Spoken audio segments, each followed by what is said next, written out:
Atualmente, ele trabalha com 74 projetos e é fundador de uma das ONGs mais importantes do país. O quadro Entrevista de hoje é com o José Júnior, coordenador executivo do AfroReg. Júnior, muito obrigada pela sua entrevista, Júnior. O AfroReg começou em 93, com um grupo de amigos que organizava festas aqui no Rio. Nesse ano de 2011, como que você define o AfroReg? A AfroReg é uma instituição que trabalha em ações socioculturais, né?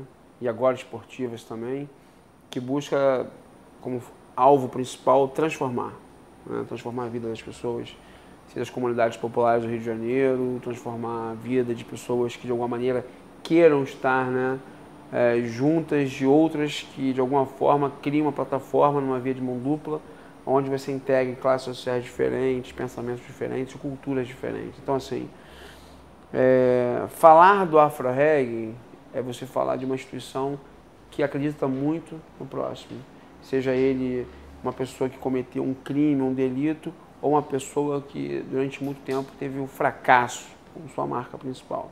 Então, a AfroReg trabalha muito como um farol, dando luz àqueles que de alguma maneira se sentem na escuridão.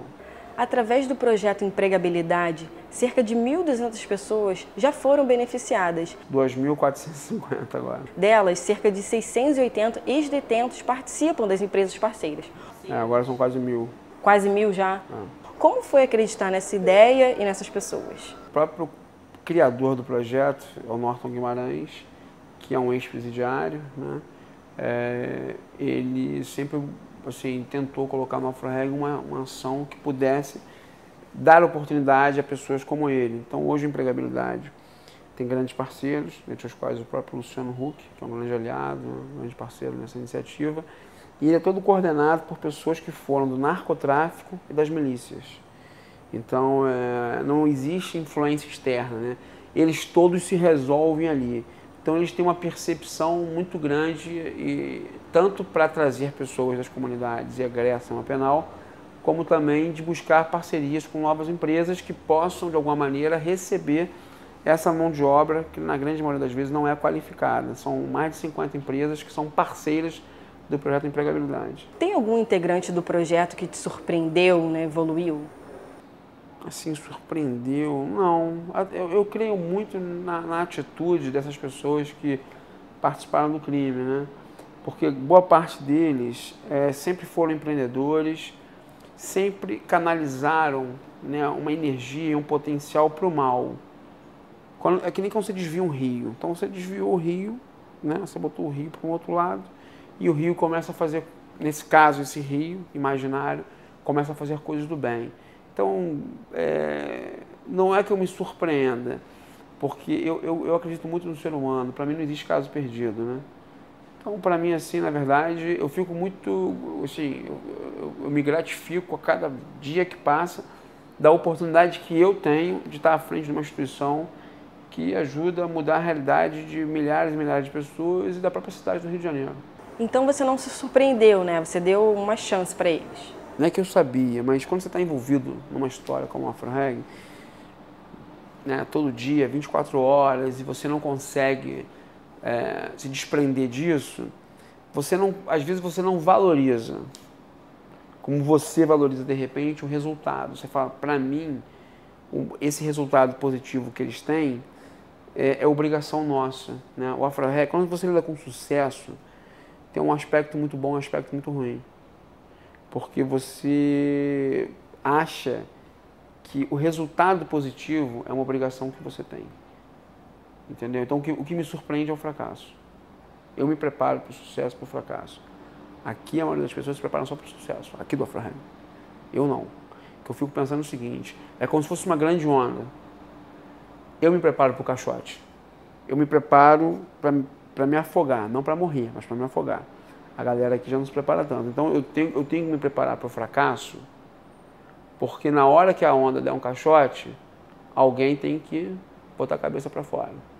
E eu sei que o meu papel tem muito a ver com isso, né? Com esse lado. Então, assim, eu me preparo para o sucesso, para o fracasso igual.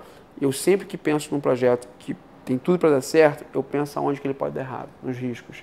E quanto mais riscos ele tem, mais eu quero fazer. Eu gosto muito do risco, né? Eu gosto muito aquela coisa assim, tem uma coisa que... Você tem quantos anos? 24. 24. Você não pegou esse cara chamado Ayrton Senna. Assim, né? Você era muito nova. O Senna, né? A cada volta que ele dava, ele buscava se superar e bater seu próprio recorde.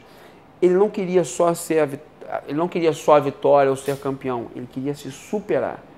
Por isso que muitas vezes ele estava liderando uma corrida, ele quebrava com o carro, porque para ele não era só a vitória, era a superação. Então a gente lida muito com isso, com superação, né? É como aquele jogador, como o Garrincha. O Garrincha não queria só ser campeão e fazer o gol, ele queria jogar bonito, ele queria o espetáculo. Então a gente também quer fazer um pouco desse espetáculo. Para nós isso é importante, né?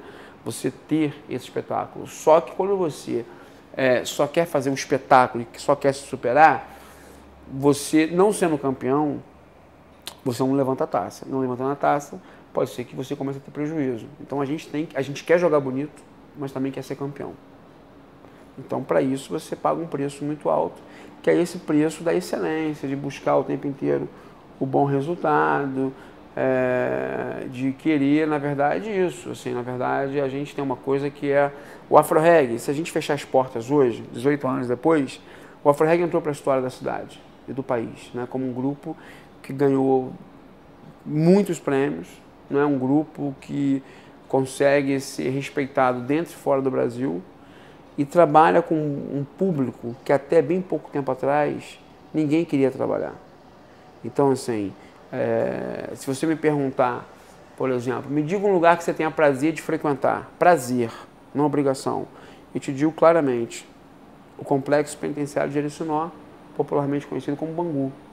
Eu tenho muito prazer de ir para Bangu. Eu tenho mais prazer de ir para Bangu do que ir para Barra da Tijuca, por exemplo, ou ir a um shopping. Eu tenho mais prazer de ir para o Complexo do Alemão do que viajar de executiva para Nova York. Então, assim, digamos que os meus valores são outros. Eu não valorizo, digamos, certas coisas que as pessoas valorizam, né? Então, para mim, o meu maior prêmio não é... Ganhei vários, a Afro-Reggae ganhou vários, mas não é, conseguiu tal prêmio. Para mim, o maior prêmio é pegar um garoto como o Mr. M, que foi um caso simbólico, emblemático na pacificação do alemão, que se entregou, e colocar esse cara trabalhando dentro do Afro-Reggae. Então, assim, para mim, é isso que vale, entendeu, sabe? Assim, eu valorizo muito mais isso. Então, são percepções e olhares diferenciados. Como que você se sente ao perceber que é responsável em dar uma chance para esses garotos? Nada. Você não sente nada? Nada. Juro por Deus. Não sente essa responsabilidade, esse peso? Sinto a responsabilidade, mas não sinto nada, assim, porque eu não curto essa coisa, né? Por exemplo, fico feliz quando eu vejo o Tuxinha entrando aqui, como você viu, que era dono da Mangueira e conheceu vocês três. É legal pra caramba, né? Hoje o cara ser respeitado e reconhecido, não porque ele foi traficante, mas porque ele saiu do crime. Mas não é uma coisa assim, eu vou te falar que eu cresci num ambiente muito degradado, onde meus amigos que eu amava e não sabia que eu amava, descobri que eu amava depois, uma parte deles morreu, uma boa parte morreu. Então, tem hora que teu coração fica um pouco ressecado para algumas coisas. Você diz em Ramos? Onde você... Não, Ramos, eu nasci em Ramos, né? Fiquei até 10 anos de idade entre Ramos e Bom Sucesso. Eu me considero cria do centro do Rio. Eu não me acho... Eu sou suburbano, com o maior orgulho. Mas se você pegar assim, me fala tuas referências. Onde é que você foi... Se eu fosse uma espada, onde eu fui forjado? No centro do Rio.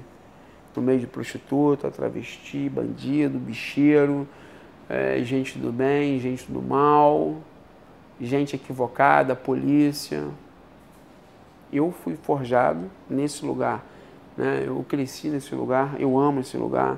Quando eu quero ter ideias, muitas vezes eu saio de madrugada, vou nesse lugar, paro em esquinas onde vi pessoas que eu amava sendo mortas, paro em esquinas em lugares onde eu jogava bola. Então, assim, não tem mais ninguém que mora naquela região, né? Mas que eu conheça, mas é um lugar que eu aprendi muito, né? Então, assim, dificilmente eu seria o que eu sou se meus amigos não tivessem morrido.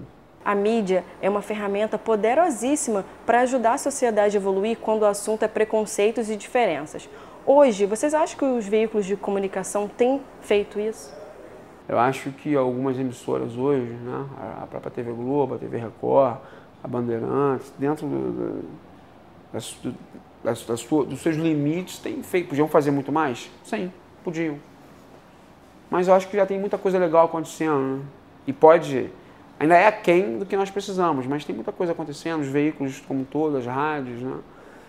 Eu te digo que eu tenho grandes parcerias, né? Por exemplo, a Rádio FM o Dia, qualquer ação que eu faça em favela para mobilizar milhares de pessoas, a Rádio FM o Dia me apoia. Isso é um investimento nenhum de mídia, sem eu pagar nada. Eu também posso te falar que nós somos um grupo de privilegiados, né? De relacionamento. Entendeu? A gente tem muitas pessoas que a gente acredita muito e que também acreditam muito na gente. Júnior, muito obrigada pela sua entrevista. E o quadro Entrevista dessa semana vai ficando por aqui. Até a próxima!